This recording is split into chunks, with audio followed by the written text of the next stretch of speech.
शिव्या म्हणजे तुला काय सांगू. अगं तुला एक किस्सा सांगतो. आमच्याकडे ना तोरसकर नावाचे डॉक्टर होते आणि त्या डॉक्टरांना माहिती होतं की हा साला खूप शिव्यारडा मुलगा आहे. मग ते मी असं आलो की उचलून मला असेच टेबल ठेवायचे. आता मी तुला इंजेक्शन देणार आहे.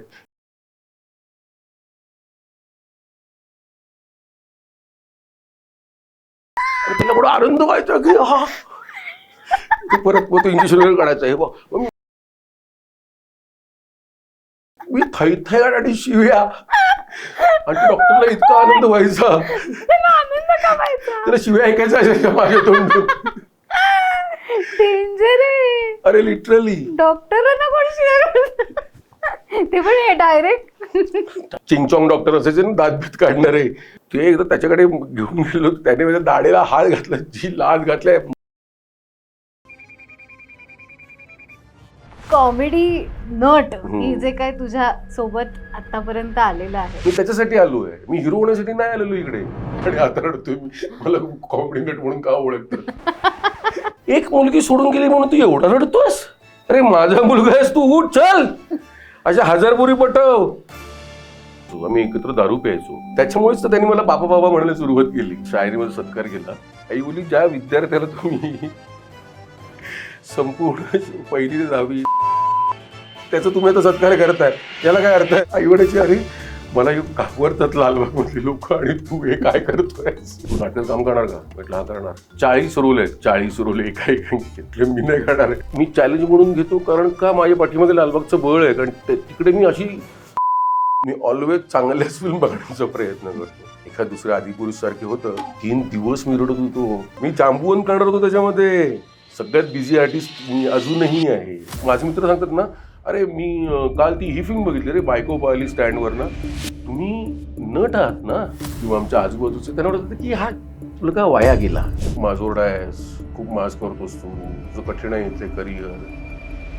बायकांना माहेर असतं ग व्यक्त होण्यासाठी इमोशनल होण्यासाठी. पुरुषांसाठी कोणच नसतं. माहेरी आल्यासारखं वाटलं.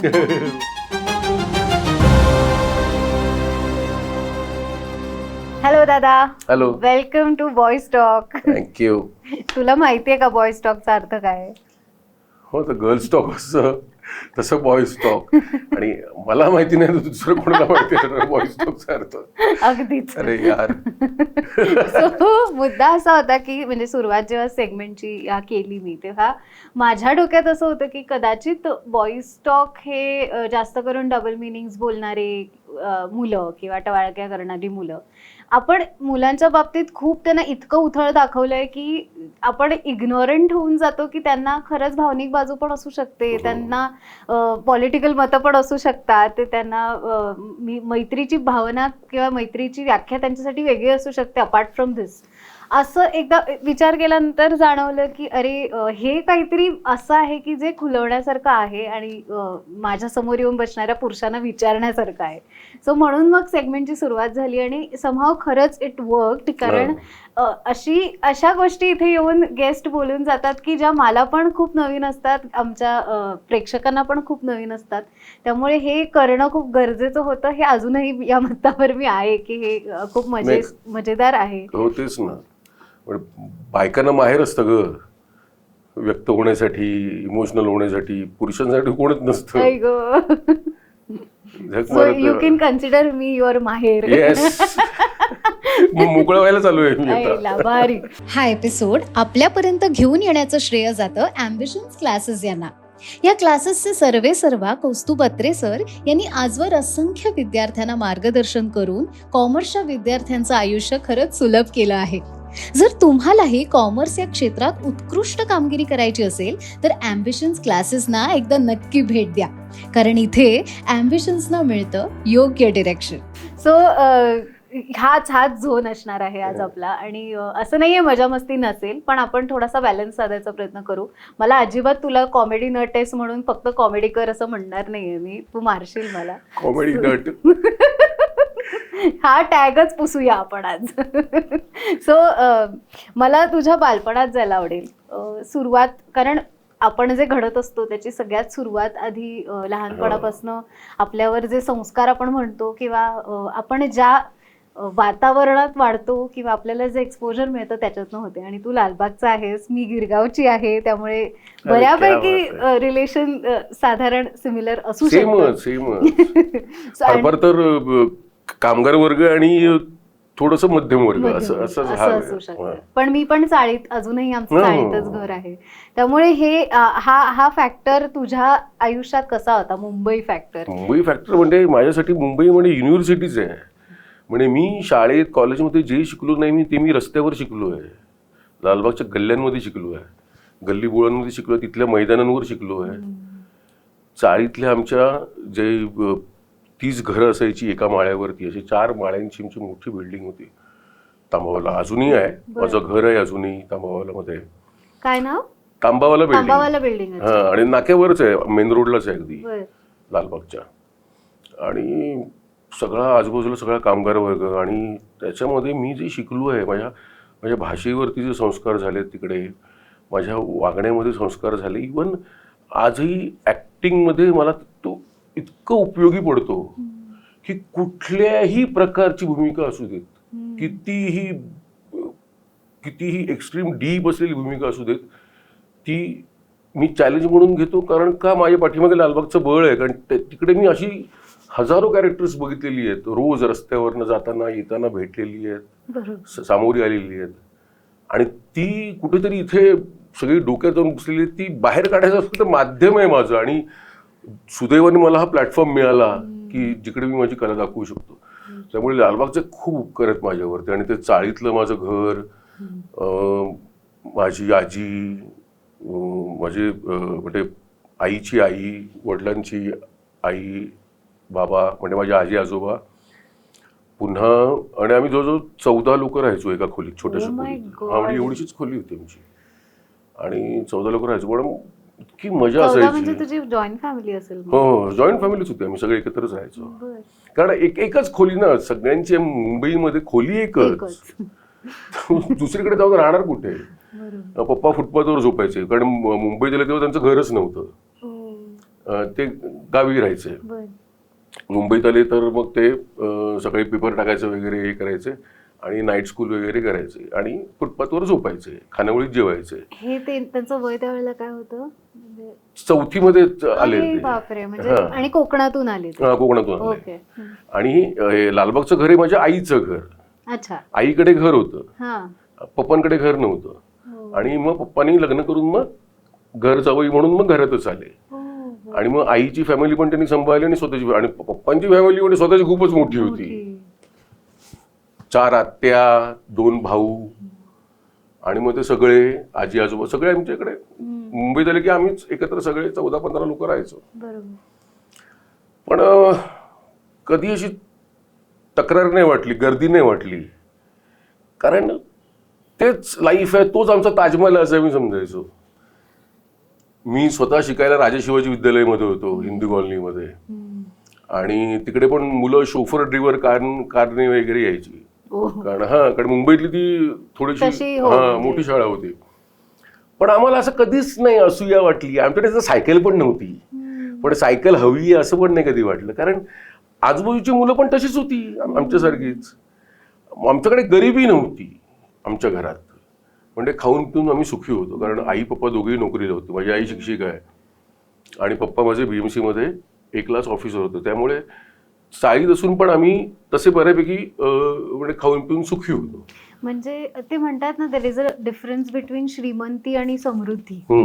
तर इथे समृद्धीचं म्हणजे आता मला पण हेच, म्हणजे तू तुझ्या काळात आणि मी माझ्या काळात, तरी सुद्धा हे रिलेटेबल अशासाठी आहे कारण मला म्हणजे आमचं पण छोटंसंच घर, अर्थात मुंबई म्हटल्यावरती वेगळं सांगायला नको, ते छोटंच असणार आहे. पण आईच्या चेहऱ्यावरती मी कधी असे भाव बघितलेच नाही की ती असमाधानी आहे. म्हणजे सतत समाधानच आणि हसतच चेहरा. त्यामुळे या गोष्टीमध्ये काहीतरी प्रॉब्लेम आहे किंवा हे काहीतरी चुकीचं आहे असं कधी वाटण्याचा प्रश्नच नाही आला. घर छोटं पडतंय, संडास बाहेर आहे, प्रायव्हसी मिळत नाही. Privacy, what is privacy? हे, आणि त्याच्यात राहून काय होतं असं, प्रायव्हसी त्याने काय होतं असं वाटायचं. कधीच नाही. कोण ना कोणतरी समोर किंवा आजूबाजूला असायचं. माझी आजी नेहमी सांगायची की आपल्या घराला कुलूप लागणार नाही कधीच. म्हणजे एक तर माझी पणजी होती, 102 वर्ष जगली ती, त्यामुळे ती कायम घरी असायची. आणि असं कधी टाळं लागलेलं बघितलं की जीवाची अशी कालवा कालवा की बापरे घराला कुलूप लागलंय आज, असं व्हायचं. म्हणजे इतकं ओपन वातावरण, इतकं सतत, आणि त्यात गणपती महोत्सव, किती लोक त्यावेळी घरी यायची. आमच्या घरात तर रोज कोण ना कोणतरी गाववाले, हे नातेवाईक वगैरे कोण ना कोणतरी रोज येत असायचं. आता तो कोण येत नाही ग. काहीतरी पूजा तरी असावी लागते किंवा काहीतरी साखरपुडा किंवा काहीतरी कार्यक्रम असावं लागतं बस. अदरवाईज असं कोणाच्याला गप्पा मारायला आज गेलो ह्या आपण याच्याकडे जाणं असं कधीच कोण नाही. त्यावेळेला तर किती असायचं, कोण ना कोणतरी सतत घरात आलेलं असायचंच. खरंच नाही, हे किती मिस करतो आपण. आणि मेन म्हणजे त्या वातावरणात जी लोक राहिली आहेत. आता माझ्यावरती भाषेचे संस्कार बघत कसं व्हायचं की लालबागमध्ये असून सुद्धा माझी भाषा शाळेमध्ये पण, शाळेच्या वर्गात पण माझी भाषा सगळ्यात जास्त चांगली असायची, शुद्ध असायची. शुद्ध मराठी बोलायचो मी. पण जी रस्त्यावरची माझी भाषा होती ती या भाषेच्या कम्प्लिटली वेगळी होती आणि कोणाला संशय येणार नाही. आणि ती भाषा माझी आई ऐकायची तर आई म्हणायची, अरे तू शिक्षिकेचा मुलगा आहेस, काय बोलतोयस तू, लोक काय म्हणतील. आणि माझ्या आईचा दरारा होता लालबागमध्ये. आई माझी, कारण बरेचसे विद्यार्थी म्युन्सिपल स्कूलमध्ये असायचे ना, बरेचसे त्या एरियातले विद्यार्थी असायचे आणि सगळे राडेबाज. सगळे नंतर त्यातल्या अर्धे तिचा विद्यार्थी वर्ग गँगवॉरमध्ये संपला. एवढे सगळे राडेबाज तिचे विद्यार्थी. पण आई जाताना दिसली रस्त्यावर की सगळे गायब. इतका दरारा. आई म्हणायची, अरे मला घाबरतात लालबागमधली लोक आणि तू हे काय करतोयस. म्हणजे तू काय तेव्हापासून शिव्या, तेव्हापासूनच तुझ्या शिव्या म्हणजे काय सांगू. तू घालून दाखवू शकतोस, आम्ही बीप मारू. अगं तुला एक किस्सा सांगतो. आमच्याकडे ना तोरसकर नावाचे डॉक्टर होते. त्यांच्या बिल्डिंगच्या समोरच्या साईडला रंगारी बदक चाळ समोर आमचे रंगारी बदक चाळ, तुला फेमस असेल रंगारी बदक चाळ. विजय चव्हाण, अशोक खांडे, नीलम शिर्के तिकडे राहायचे. तर त्याच्या तिकडे खाली तोरसकर डॉक्टरांचा दवाखाना होता. तर आम्ही आजारी असलो की जायचो. आणि मी अगदी लहान होतो, एवढा 2री 3रीत वगैरे असायचो. आणि त्या डॉक्टरांना माहिती होतं की हा साला खूप शिवेरडा मुलगा आहे. मग ते मी असं आलो की उचलून मला असे टेबल ठेवायचे. आता मी तुला इंजेक्शन देणार आहे. इंजेक्शन द्यायचं. त्याला थोडा आनंद व्हायचा की हा परत तो इंजेक्शन वगैरे काढायचा. हे बघ मी थैथयाट शिव्या. आणि डॉक्टरला इतका आनंद व्हायचा, त्याला शिव्या ऐकायचा असायच्या माझ्या तोंडून. अरे लिटरली डॉक्टरांना कोण शिव्या, ते पण डायरेक्ट. बापरे. मी तर ते पूर्वी माहिती आहे ना लालबागमध्ये बरेच ठिकाणी असायचे. चिंगचॉंग डॉक्टर असायचे ना, दात बीत काढणारे. माहिती तुला दंतवैद्य असायचे. 80s मध्ये वगैरे होते ग. आणि त्यांचे चिंगचॉंग हा काय मुद्दा आहे. चिंगचॉंग म्हणजे चायनीज डॉक्टर असायचे ते. हो, चायनीज डॉक्टर असायचे. आणि ते डेंटिस्ट असायचे. ते म्हणजे युनिव्हर्सिटी मधनं सर्टिफिकेट घेऊन ते तिकडचे डेंटिस्ट ते. आणि ते बरेचसे दातांचे हे करायचे. कारण तेव्हा डेंटिस्ट हा तेव्हा एवढा फेमस हे नव्हता, व्यवसाय नव्हता. कॉस्मेटिक्स वगैरे तेव्हा एवढं आलं नव्हतं डेंटिस्टचं. हाडे फक्त उपटून काढणे, दाड्या, एवढंच त्यांचं हे असायचं. आणि ते एकदा त्याच्याकडे घेऊन गेलो, त्याने माझ्या दाढेला हात घातला, जी लाच घातलाय मी पळून घरी गेलेलो. माझ्या पाठीमागे पप्पा धावताय. हे खूप डेंजर म्हणजे लालबागचं पाणी, बाप रे. म्हणजे मला इतकं हे रिलेट होणार नाही ऍक्च्युली. कारण तसा हा म्हणजे माझा झोन नव्हता. माझा झोन असा की आम्ही घर खेळतोय, टीचर खेळतोय, एवढ्या शिव्या वगैरे तर शक्यच नाहीयेत. म्हणजे मी कॉलेजला असताना 12वीला असताना आम्ही ठाण्याला शिफ्ट झालो. मग तिकडे पप्पानी मोठं घर घेतलं आणि मग आम्ही ठाण्याला शिफ्ट झालो. मोठा फ्लॅट घेतला. आणि पण जर ते नसतो झालो ना तर मी आज वेगळाच कोणतरी झालो असतो. मी ऍक्टर तर नक्कीच झालो नसतो, पण मी नामचीन म्हणजे तुम्ही माझं पेपरमध्ये नाव बी वाचलं असतं. पण म्हणजे तू अभ्यासात पण मग हुशार नव्हता? नाही, अभ्यासात मी हुशार नव्हतो. हा. पण मी ढ पण नव्हतो. आणि मी काही न करता मी पास व्हायचो. आणि आई बाप्पांना आधीच माहिती होती की ह्याचं तसं काही फारसा अभ्यास हे नाहीये. आणि त्यावेळी आम्ही बालनाट्य वगैरे करायचो. अच्छा. 1-2 संस्था होत्या. परत शाळेमध्ये माझ्या त्याची शिबिरं भरायची सुट्टीमध्ये, तेव्हा मी ते खूप आवडीने करायचो. त्यामुळे आई बाप्पांना पहिल्यापासून माहिती की ह्याचा थोडा कल आहे इकडे, ह्या साईडला अभिनयात कल आहे. पण आणि त्यांना सुद्धा आवड होती खूप. अच्छा, हा, हे इंटरेस्टिंग आहे. कारण त्या म्हणजे माहित नाही मला, पण अभिनय म्हटल्यावरती आणि त्याच्यात मुलाने म्हटलं अभिनय करायचंय म्हटल्यावरती तर आणखीनच त्यांचं जरा भुवया. नाही, आधी म्हणजे त्यांना एक तर असं होतं की आधी हा नेमका काय करणार आहे, ह्याला आधी व्हायचं आहे काय, हे काहीच म्हणजे मलाच माहिती नव्हतं की मला काय व्हायचं आहे. काय कसलाच गोल नव्हतं माझ्या डोळ्यासमोर. मी नुसता जगत होतो. आई बाप्पाने दिलेला पैसा उडवत होतो, बस, दॅट्स इट. अय्याश होतो मी, अय्याश. आणि लिटरली म्हणजे मी अनेक कला असतील माझ्या अंगात. मी चांगला गायचो सुद्धा, मी छान चित्र पण काढायचो. बऱ्याच स्पर्धांमधून म्हणजे वक्तृत्व स्पर्धा, गोष्टी सांगणे, हे ते खूप बक्षिसं मिळवलेली आहेत.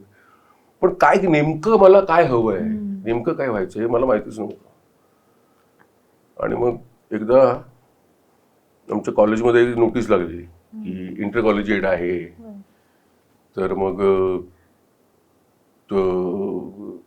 सगळ्यांनी या ऑडिशन्स आहेत.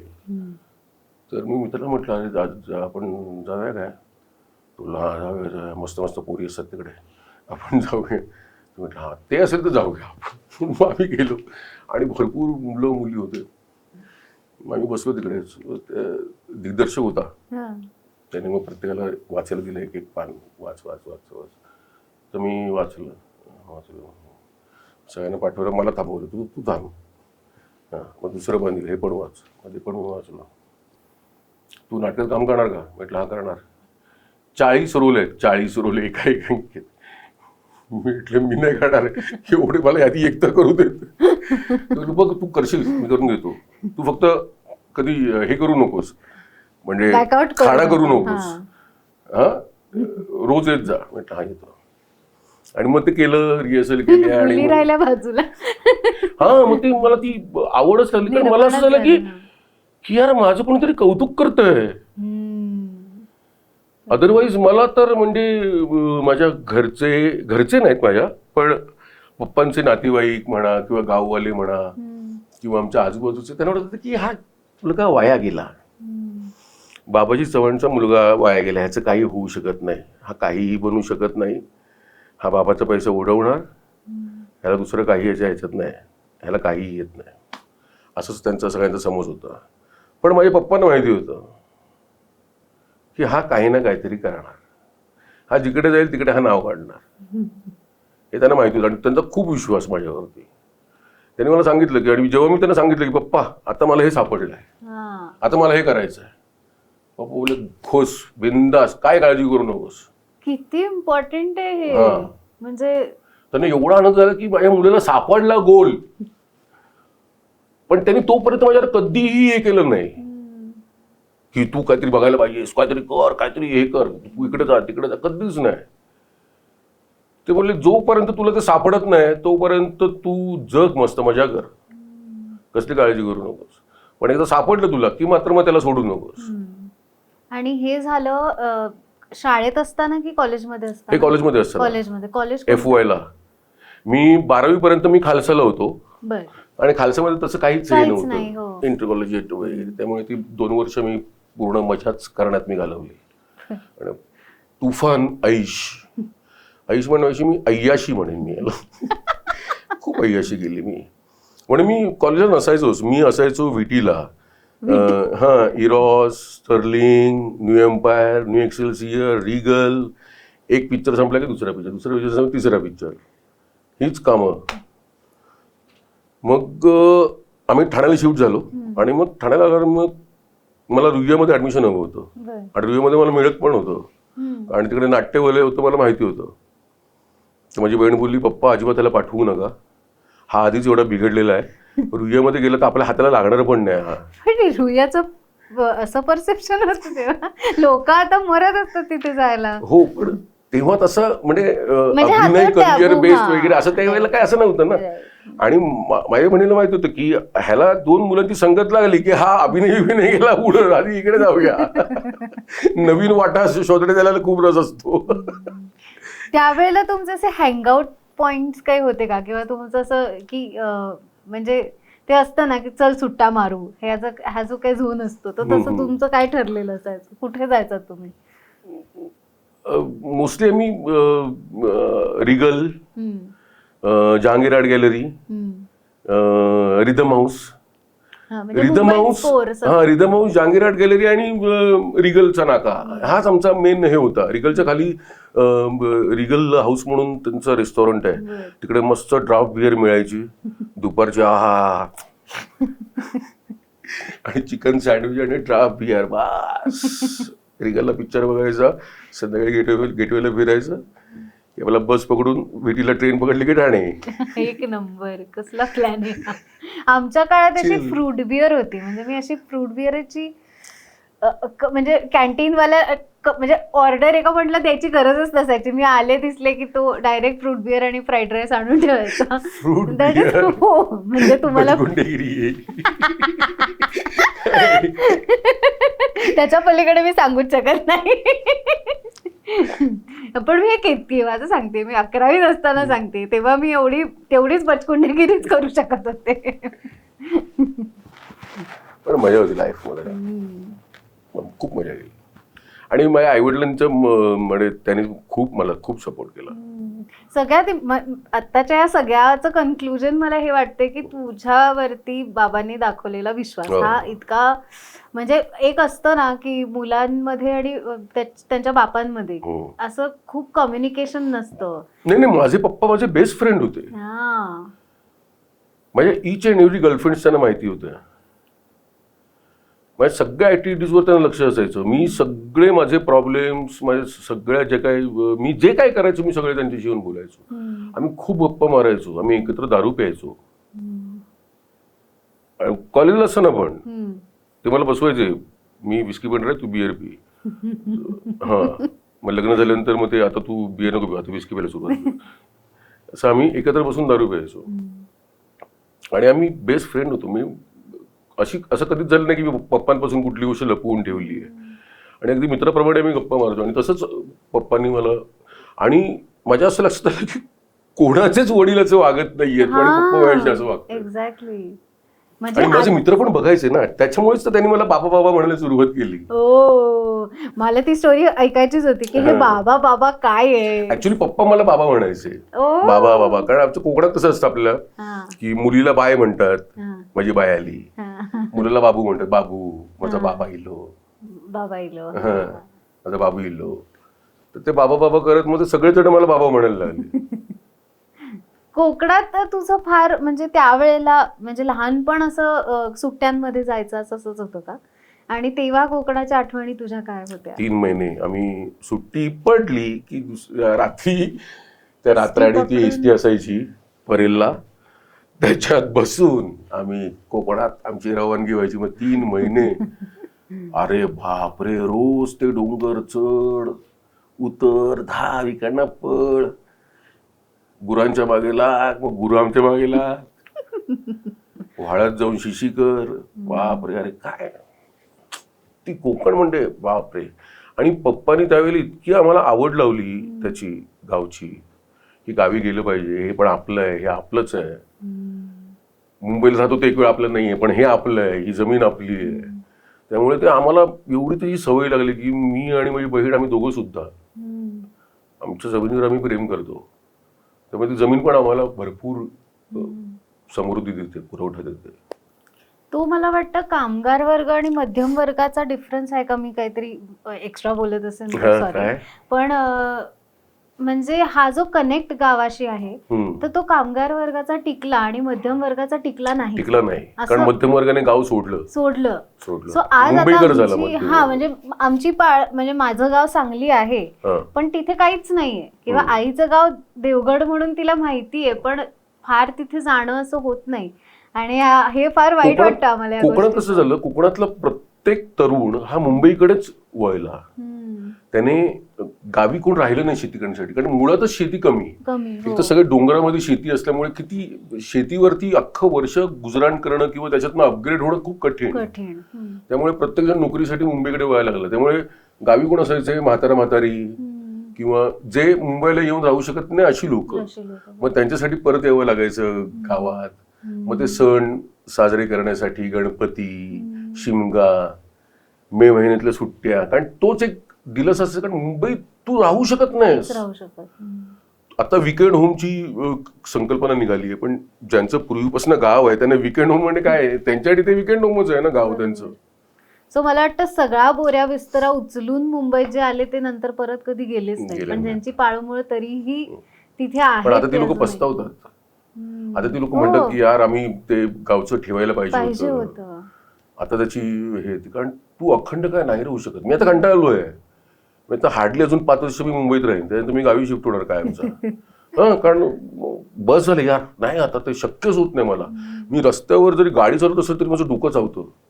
इतकं ट्रॅफिक आणि बेलगाम बेफाम ट्रॅफिक, बेफाम. कोणाचं लगाम नाहीये, कोणाला कोणाची पर्वा पडलेली नाही, प्रत्येकाला फक्त पुढेच जायचं आहे. मग ते कसंही मी जाईन, पण मी आता पुढे इथनं जाईन. त्याच्यामुळे माणूस की नाही ते ट्रॅफिकमध्ये कंटाळा येतो आता मुंबईचा.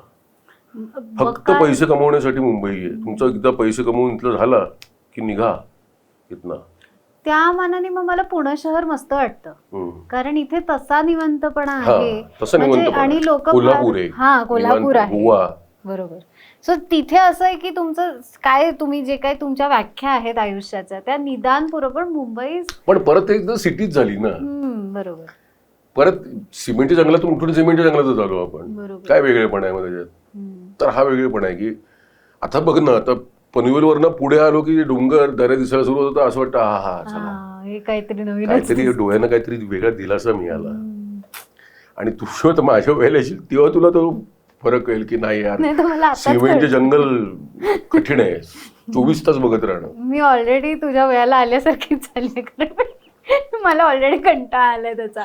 आक्षेप घेतला जातो की या गोष्टीला मुंबईचं स्पिरिट नका म्हणू, हे मुंबईचं दिस इज नॉट स्पिरिट एनिमोर, हे आता खूप जास्त त्रासदायक व्हायला लागलंय. म्हणा इतका परप्रांतीयांचा इतका लोंढा वाढलाय तुला सांगू. रोज 20,000 परप्रांतीय मुंबईत राहायला येतात. कुठे राहतील? जी 35 किलोमीटर इकडून तिकडून मुंबई आहे ग, कुठे राहणार? प्रत्येक कोपरा ऑक्युपाईड आहे मुंबईचा, एक मोकळी जागा नाही. आता मैदानं जी उरली ती सुद्धा तर हळूहळू हळूहळू ते लोक घुसवायला लागलेत एक एक एक एक एक पायरी करून. आणि इतकी भरमसाठ लोकसंख्या वाढलेली आहे. एकटी बीएमसी काय कुठपर्यंत पुरणार? कुठनं लक्ष देणार? पाणी सगळ्यांना कुठे मिळणार? खूप पॉलिटिक्सने सत्यानाश केला मुंबईचा. बघ ना तू, आता मेट्रो अजून मेट्रो पण नाही पूर्णपणे हातात आलेली आहे आपल्या. मी 20 वर्षापूर्वी कलकत्त्याला गेलो तर तिकडची मेट्रो होऊन जुनी झालेली, त्या मेट्रोला 10-15 वर्ष होऊन गेलेली. बरं, आणि किती एवढे सगळं निघतंय पण गर्दी कुठे कमी होतीये, ते अजून आणखीन ट्रिपल वाढते. आणि हे पॉलिटिशियन्स हे त्यांचं तर वोट बँकसाठी तर अजून तो लोंढा भरतातच आहेत. मी जातो त्या मडला, तू मालवणी तो बघशील ना, सगळे बांगलादेशी, त्यांच्याकडे ते बाईक्स असतात. तिथनं जर तू गाडी चालवतो रोज 2दा क्रॉस करशील ना, तू जगात कुठेही गाडी चालवशील. त्या बाईक्स आपल्याला चुकवायचे असतात, त्यांना नाही ते परवा, ते जातात, त्यांना माहिती आहे हे ब्रेक मारणार झक मारत, आपल्याला हे टच नाही करू शकत. तू राहू शकत नाही मुंबई अजून 5 वर्षांनी, इतकं बेकार होणार आहे सगळं. आणि कम्युनल आणि राईट्स वगैरे ते बेकार आहे सगळं. ते बरं, मला सांग तुझी पहिली गर्लफ्रेंड कधी झाली? कॉलेजला असताना, कॉलेजला. FY ला. तुमच्या काळात? मी का लालबागचा ना, त्यामुळे असे हे म्हणजे मुली आमच्या मैत्रिणीच खेळताना आम्ही असायचो, त्यामुळे त्यांच्याकडे आम्ही कधी वाईट नजरेने बघितलं नाही. आणि खालसामध्ये तर म्हणजे मला मित्र सांगायचे, ती तुझ्याकडे बघते, तुझी मागे आहे, ती रोज तुझ्याकडे येऊन बघून जाते. मला भीती वाटायची, आईला मग आता मी काय करायचं, मग माझी स्टेप काय असणार आहे. भीती म्हणजे वाटायची. मी तिच्याशी बोलायचं की कसं, म्हणजे असं कधी हेच नाही ना की. आणि बरं शाळेमध्ये पण मुलांची शाळा आमची वेगळी होती, मुलींची शाळा वेगळी, त्यामुळे कधी काय बोलण्याचा प्रसंग यायचा नाही मुलींची. ज्या काय चाळीमधल्या मैत्रिणी होत्या त्याच, त्याच्या बाहेर पलीकडे जाऊन मी कधी कुणा मैत्रिणीशी बोलायचंच आवड नव्हता. हे सगळं मी ठाण्यात येऊन शिकलो. तिथल्या माझ्या मित्रांनी मला चतुर आणि हुशार आणि स्मार्ट बनवलं. नाही तर मी येडाच होतो, येडा. मला खालच्यामध्ये पोरी मला येडा म्हणायचा, बघा येडा. हा मॅडम, त्याला फक्त बिल्ड करणे, व्यायाम करणे आणि छातीची बटणं उघडे टाकून भाईगिरी करत फिरणे, बस एवढंच फक्त कामधंदे होते आम्हाला. मुली सगळ्या बहिणी ताया अशाच होत्या. रॅगिंग वगैरे म्हणजे झालेलं आहे तुझं की किंवा तू माझ्यावर केलेलं करायची आहे? कोणी हिंमत नाही केली. मी भरपूर केलंय, पण असं नाही एक्स्ट्रीम रॅगिंग नाही. खूप मजा हा, म्हणजे हॅरसमेंट नाही, कधीच टाइमपास. टाइमपास. हा, कमिंग बॅक टू गर्लफ्रेंड्स, तर तुमच्या काळात प्रेम काय होतं मला ते समजून घ्यायचंय. अरे खूप सिरियस होतं यार. आणि तो धक्का काय होता माझा, जेव्हा माझं ब्रेकअप झालं, आई शपथ 3 दिवस मी रडत होतो.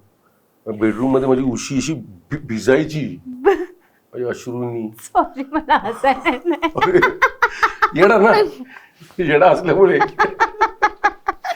आणि मी धड जेवायचो नाही, घरातल्या कोणाशी बोलायचो ना. आणि पप्पा सॉलिड टेन्शन मध्ये आलेले की ह्याचं झालंय काय, हा काय बोलत पण नाही, नुसता रडतो. रूम मध्ये जाऊन शेखर फडके तुला माहिती असेल, नट, त्याला बोलवलं पप्पांनी, ह्याचं काय झालंय, हा काय बोलत का नाही, असं का रडतो. मग शेखर फडकेने सांगितलं सगळं की असं असं त्याचं ब्रेकअप झालं. पप्पाने ती कळली ना, ब्रेकअप म्हणजे काय. त्याची गर्लफ्रेंड होती ना. हा, आधी तो मैत्रिणी होतो. मैत्रिणी सोडून गेली, एवढा कशाला रडतोय तो. अहो म्हणजे त्याची हिंमत होईल ना. पप्पांना सांगायची की ती म्हणजे त्याची ती मैत्रिणीपेक्षा एक स्टेप वरची असते ना ती, अशी म्हणजे. अच्छा हा, अच्छा गर्लफ्रेंड हा. मग त्याचं काय, ती सोडून गेली एवढंच, त्याच्यासाठी एवढं रडतो. गेले बेडरूम मध्ये, मला उठ उठ, एक मुलगी सोडून गेली म्हणून तू एवढा रडतोस. अरे माझा मुलगा आहेस तू, उठ चल. अशा 1000 पोरी पटव आणि 1000 ब्रेकअप कर आणि मग ये रडत घरी. चल, एका पोरीसाठी रडतो. हे काय टेन्शन. आणि माझे असे डोळेच उघडले खाडकन. आहे ना, मी काय करत होतो 3 दिवस, मी काय एवढं रडत होतो. माझ्यासमोर तो अख्खा लाईफ पडलाय यार. गॉड. आणि तेव्हा मला पंख फुटले.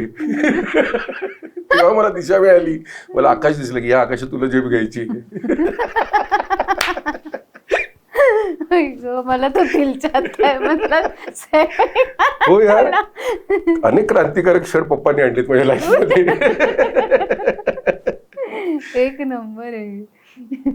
सो या म्हणजे ओव्हरऑल आता आपण कुठपर्यंत आलो की एकदा शाळा झाली, त्याच्यानंतर कॉलेज झालं, सायमल्टेनियसली अभिनय तुला कळायला लागलं की ह्याच्यामध्ये तुझं हे आहे. मग पहिलं काम तुला केव्हा मिळालं किंवा त्याच्यासाठी तू काही प्रयत्न केव्हा? मी तुला शाळेतली गंमत सांगतो. बरोबर, ठीक आहे. शाळेतलं शाळेमध्ये सत्कार केला,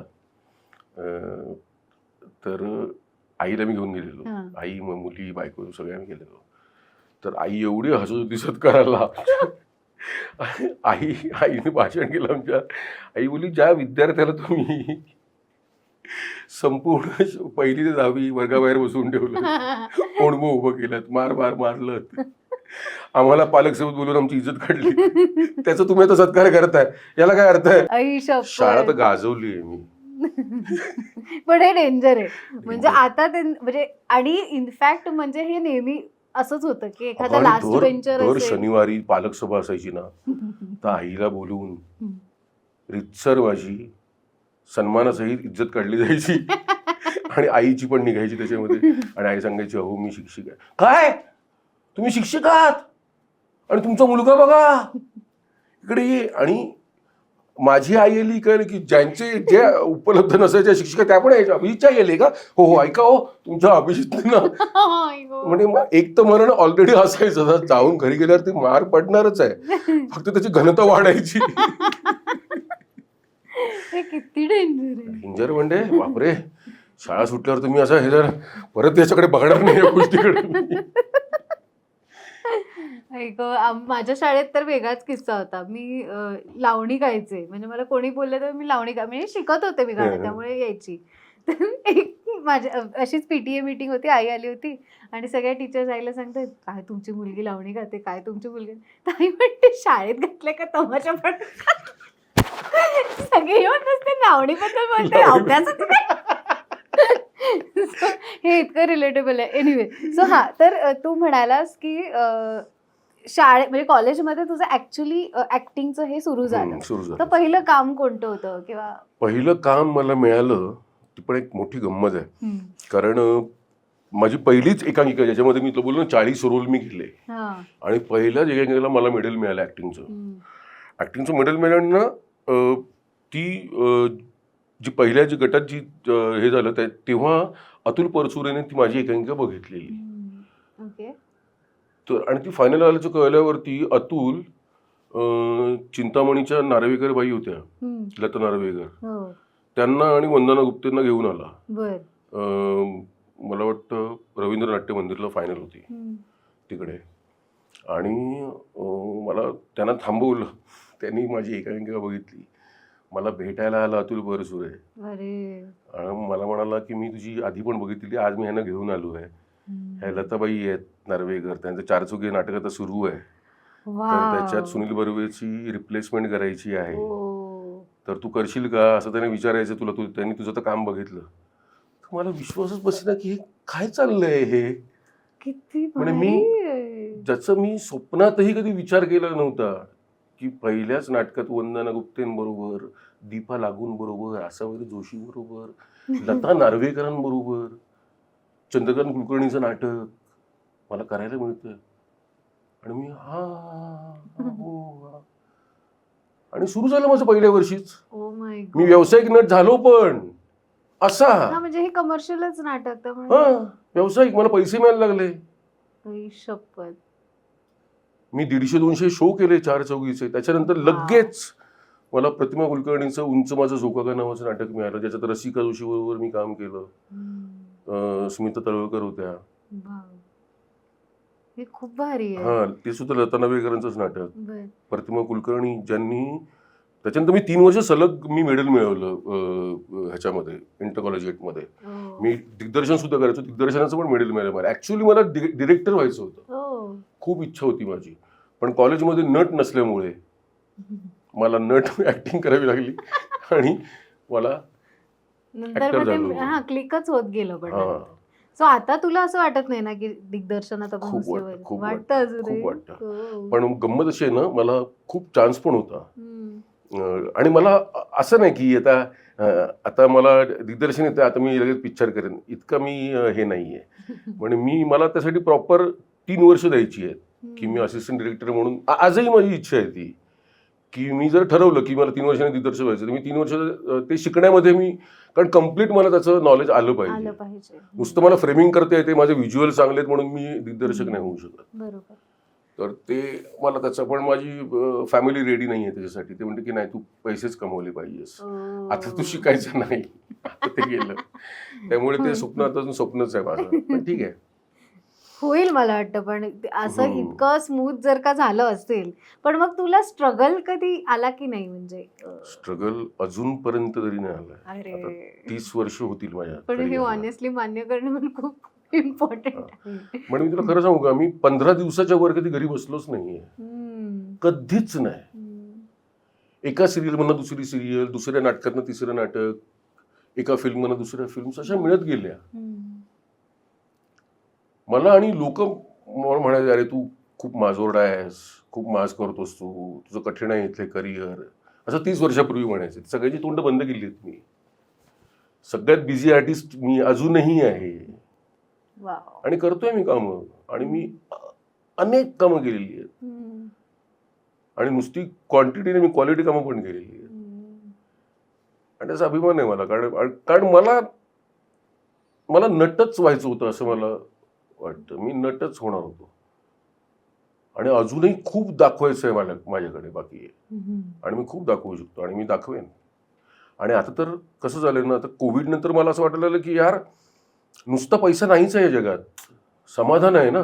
Absolutely. आणि कोविड नंतर मला मकरंद देशपांडे सारखा गुरु मिळाला. बर त्यांचं मी थिएटर जॉईन केलं, त्यांनी बोलवलं मला, बर अभिजित तू करणार का माझ्याबरोबर काम? आणि मी त्यांना हो म्हणालो. त्यांना जॉईन केलं आणि काय सांगू तुला माहिती, इतकं दैवी लाईफ जगतोय ना मी आता, इतकं समाधान मिळवतो मी आता म्हणजे प्रत्येक कामातून. त्या माणसाचा सहवास इतका दैवी आहे ना, न बोलता ते आपल्या बाजूला जरी असले ना तरी आपल्याला इतकं शांत वाटतं ना, इतकं पॉझिटिव्ह वाटतं. वाव. आणि मला कळलं की पैसा हे अंतिम सत्य नाहीये, ही खुशी नाहीये. माझं समाधान कुठे आहे? जेव्हा मी पृथ्वीमध्ये मी माझं काम करतो आणि काम संपल्यावर जी लोक दाद देतात, उभं राहून तुमच्यासाठी टाळ्या वाजवतात, जल्लोष करतात, किंचाळतात, आक्रोश करतात, तेव्हा कळतं यार तू काय कमवलंयस गड्या, ही कमाई आहे तुझी. Absolutely. हे जगात कोणाच्याच वाट्याला येत नाही बरं का. हे फक्त अभिनेत्याच्या वाट्याला येतं, कलावंताच्या वाट्याला येतं हे सुख, सामान्य माणसाचं नाही. म्हणून आपण ग्रेट आहोत, आपण दैवी आहोत, तो अंश आहे आपल्यामध्ये. अनेक लोक जे येऊन सांगतात की तुमचं आम्ही हसतो, आम्ही आमचं टेन्शन रिलीज करण्यासाठी. अरे किती मोठी गोष्ट आहे माहिती आहे, खूपच मोठी गोष्ट आहे.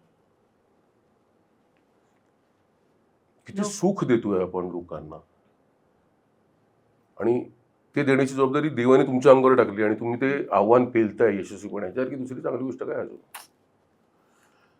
तर आत्ता या वयात जो मला गुरु मिळालाय ना, तो अद्भुत आहे, अद्वितीय आहे. वाव. आई शपथ, वेडे करतात ते.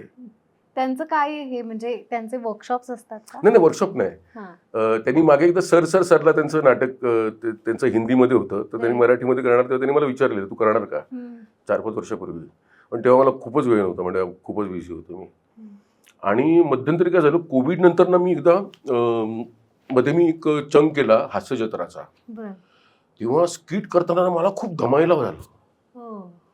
म्हणजे 15-20 मिनिटानंतर मला असं दम लागायला लागला, घाम फुटला. आणि मग मी थांबवलं. सचिनला पण कळलं, सचिन गोस्वामी बरोबर खूप वर्षापासून काम करतोय. त्यांनी लगेच थांबवली की अभिजितला जरा पाणी द्या वगैरे. मग ते झालं वगैरे, टेक्निकल असं दाखवून त्यांनी ते थांबवलं.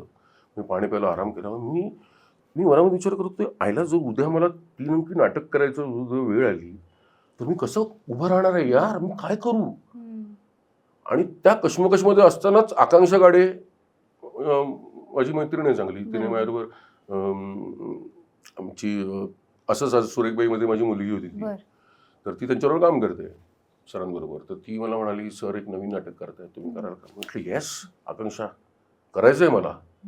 हां सर तुम्हाला फोन करतील. मग मकरंद सरांनी मग रात्री मला फोन केला, अरे तू इंटरेस्टेड आहेस असं कळलं. म्हटलं हो सर मला करायचं आहे थिएटर आणि मी वेळ देईन, मला वेळ आहे माझ्याकडे. पण मी तुला नाटक पाठवतोय, मी लिहिलंय, तुला माझे विचार पटले तरच कर, नाही पटले तर तू नाही म्हणास तरी मला आवडेल, असं काय प्रॉब्लेम नाही. म्हटलं हो. आणि मी ते नाटक वाचलं तर मला वाटलं की अरे हे माझेच विचार आहेत सेम सगळे. म्हटलं सर मी आय एम रेडी, मी करतो. आणि आम्ही केले आणि काय रिहर्सल्स केले. आता मी रिहर्सल्स कमीच, म्हणजे आम्ही गप्पाच मारायचो, अध्यात्म आणि असे दैवी अनुभव, अनेक विषयांवर. थिएटरवर तर आम्ही काय बोललोय, काय संवाद होतात आमचे. पण त्याचं रेकॉर्ड केले ना तर ते म्हणजे एक शिबिर होईल लोकांसाठी, ते एक्सरसाइज आहे नटांसाठी. ते जे बोलत असतात ना त्यांचं ते वेगवेगळे परसेप्शन्स, ऍक्टिंग कशी. आणि माझे जे बरेच माझ्या स्वतःच्या खूप अंधश्रद्धा होत्या ऍक्टिंग बद्दलच्या म्हणा, किंवा काही माझ्या आपण काय म्हणतो माझ्याकडे जे परसेप्शन आहे की ऍक्टिंग असं असावी किंवा ऍक्टिंग अशा पद्धतीचं, त्यांनी ते इतकं म्हणजे असं हसत खेळत मला ते त्यांनी शिकवलं. आणि छोट्या छोट्या गोष्टीत कसं छान समाधान मानून घ्यायचं आपण, जास्त हाव करायची नाही. आज तुला छान जगायचं आहे ना, आज जगून घे. आणि मी ते असं एन्जॉय केलं. जसं ओशोंचे शिष्य असतात तसं मी त्यांचे शिष्य झाले होते. त्याची खेचतो पण मी खूप.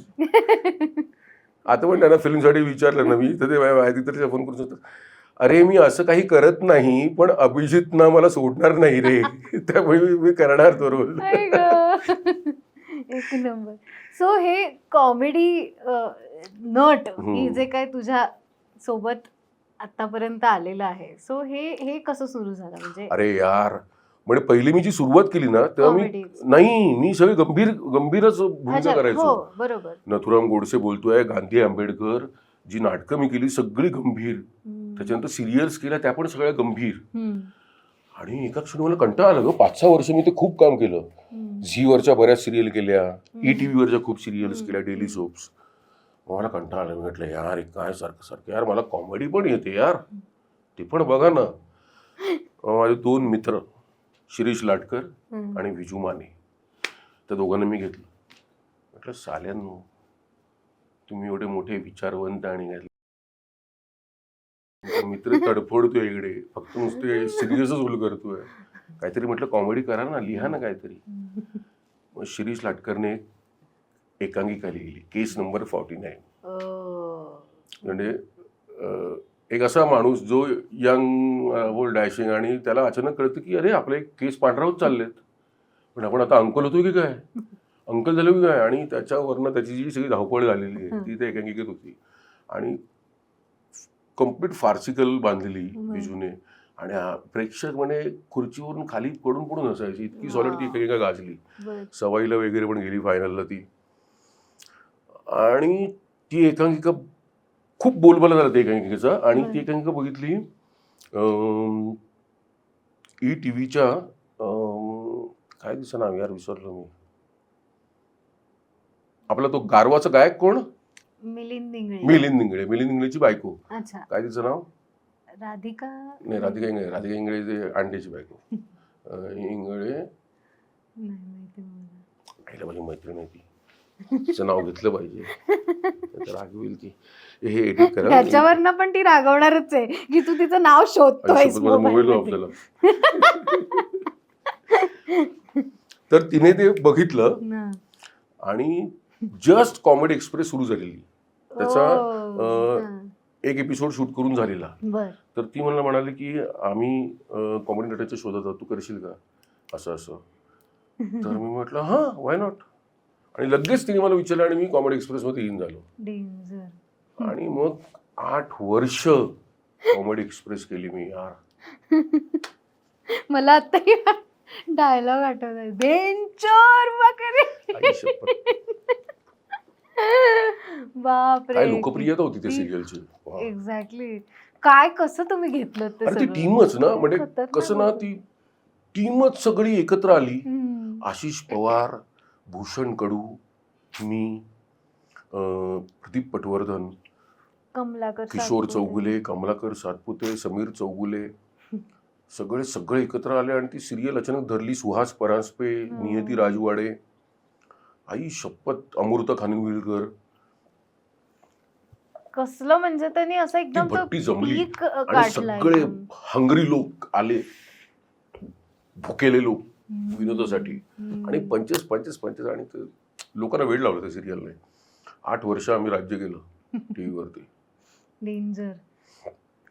आणि मग मी रडायचो, मला विरोधी नट म्हणून कोण ओळखत नाही, आणि आता रडतोय मी, मला कॉमेडी नट म्हणून का ओळखतात.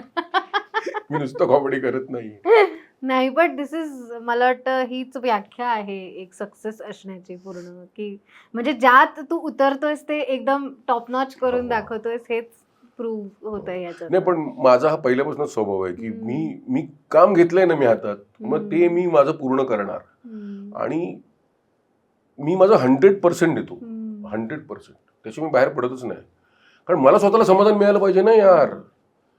मी अशी फेक मला नाही जमणार. मग मी का घेतलंय, मला कोणी हे जबरदस्तीने दिलं नाहीये ना मला हे क्षेत्र, की नाही तुला हे केलंच पाहिजे, ऍक्टिंग केलीच पाहिजे, आमचं पोट भरलंच पाहिजे, असं नव्हतं ना. मी स्वतःच्या आवडीने घेतलंय. ऑल्सो यात मला एक आणखीन एक महत्वाचं वाटतं की आपल्याला भेटत जाणारी माणसं हा इतका महत्वाचा फॅक्टर आहे, राईट, की त्या मोमेंटला ते लोक, आता जसं तू मकरंद सरांचं सांगितलंस तसंच विजू सरांनी तो फार्सिकल लिहिलेलं ते हे एक. आणि तुला दुसरी गोष्ट सांगतो, मला नाटकाच्या ह्याच्यात म्हणजे मी जेव्हा सुरू केलं हे तेव्हा अगदीच तिसरंच नाटक मला मिळालं. मी नथुराम गोडसे बोलतोय, विनय आपटेंचं. आणि विनय आपटे माझ्या आयुष्यात आले म्हणजे अगर पहिला गुरु माझा ह्या क्षेत्रातला, आणि तो सुद्धा विनय आपटे, आणि त्यांचं लाडका शिष्य मी. माझे त्यांनी एवढे लाड केले आहेत. नथुराम गोडसेमध्ये काम केल्यानंतर त्यांचं असं एकही प्रोजेक्ट नव्हतं ज्याच्यामध्ये मी नव्हतो. ती इच अँड एव्हरी प्रोजेक्टमध्ये म्हणजे त्यांनी शरद पंक्षीला नाही घेतलं पण मला घेतलं. शरद पंक्षी पण हे करायचं, तक्रार करायचं, तुम्ही अभिजितला घेता प्रत्येक प्रोजेक्टमध्ये, मला कधीच घेत नाही. पण त्याने पण खूप प्रेम केलं. म्हणजे अशी प्रत्येक टप्प्यावरनं मला माणसं भेटत गेली आणि त्यांनी पकडलं मला. म्हणजे इच्छा नसताना का होईना म्हणजे मला शिकवलं, डोक्यात घातले काही 4 शब्द, 4 गोष्टी, 4 त्यांनी वाटा दाखवल्या, 4 टेक्निकल गोष्टी शिकवल्या. त्याच्यामुळे हळूहळू मी शिकत गेलो की अरे हा अच्छा असं पण आहे का, असं पण करायचं आहे. शिकायची आवड पाहिजे. मी ऑलवेज स्वतःला ॲक्टरच समजत आलो. मी असं नाही समजलं की मला हिरो व्हायचं आहे, मला हिरो म्हणून माझं पोस्टरवर माझं हे लागलं पाहिजे, एक पिक्चर तरी माझ्या लागलं पाहिजे. कधीच नाही. मला ॲक्टर व्हायचं आहे यार. मी त्याच्यासाठी आलो आहे. मी हिरो होण्यासाठी नाही आलेलो इकडे. नाही पण आता ना काय ती आता संज्ञा अशी फेड व्हायला लागली. फेड म्हणजे आता होणारच. OTT मुळे तर आणखीन फेड म्हणजे होणारच. कारण आधीच मराठी सिनेमांमधले हिरो ही काय अशी लार्जर दॅन लाईफ गोष्ट कधीच नव्हती. बरोबर. तुमची पहिली फिल्म जरी चालली, तुम्हाला वाटायला लागलं की तुम्ही आता सुपरस्टार झालात, पण दुसरी फिल्म तुमची चालेलच असं नाही, हे तुम्ही सांगू शकत नाही. तुमच्या ऑऱ्यावरती लोक उठून घरातून सिनेमागृहाकडे येणार नाहीत. त्यासाठी तुम्हाला चांगलीच फिल्म केली पाहिजे, चांगलीच वस्तू दाखवली पाहिजे लोकांना, तर लोक येतील. तुमच्या थोबाडाकडे बघून येणार नाही हे मराठी हिरोना कळत नाही दुर्दैवाने.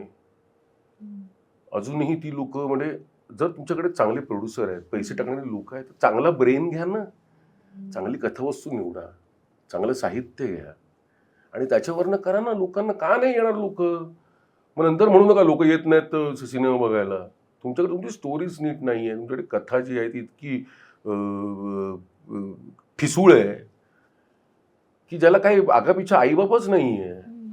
फक्त तुमचा ऑरा तुम्ही ठेवून त्याच्यामध्ये तुम्ही ती सगळे स्टोरी बांधलेली आहे, त्याला अर्थ नाही आहे ना. 2.5 तास मी माझे पैसे खर्च करून भाई नाही होऊ शकत हे बघायला. मी काम करत मला पैसे मिळतात म्हणून, पण थिएटरवर बघायला जाणं कठीण वाटतं मला. कारण माझ्यासाठी एकतर माझ्या एंटरटेनमेंटला वेळ देणं ही माझ्यासाठी खूप महागडी गोष्ट आहे आणि ती खूप दुर्मिळ आहे माझ्यासाठी. आणि अशा वेळेला मी जाऊन कुठलं तरी फुकट पिक्चर बघून माझा वेळ घालवणं म्हणजे असं होतं ना की हा 3 तास होते ते पण फुकट घालवले यार. आता तुला सांगतो मला अवतार बघायचा होता, तो राहून गेला माझा. वन बॅटल आफ्टर अनदर बघायचा होता थिएटरला, तो राहून गेला. किती कॉन्ज्युरिंग बघायचं होतं, तो राहून. आता मी OTTवर बघतो ग, घरी प्रोजेक्टर आणून ठेवलेलं त्याच्यावरती पॉपकॉर्न करत बघतो, त्याला काय अर्थ नाही. थिएटरमध्ये जो वेळ आहे ना. आणि तू VTचे थिएटर्स एक्सप्लोअर केलेला माणूस आहे, त्यामुळे तुला तर ते आणखीनच म्हणजे पहिला डॉल्बी सिनेमा 70mm हे सगळं बघितलेलं आहे. पहिला 3D सिनेमा. वाव. सिनेमाचा लवर आहे मी यार. आणि मला म्हणजे माझे मित्र सांगतात ना, अरे मी काल ती ही फिल्म बघितली रे, बायको पाहिली स्टँडवर ना.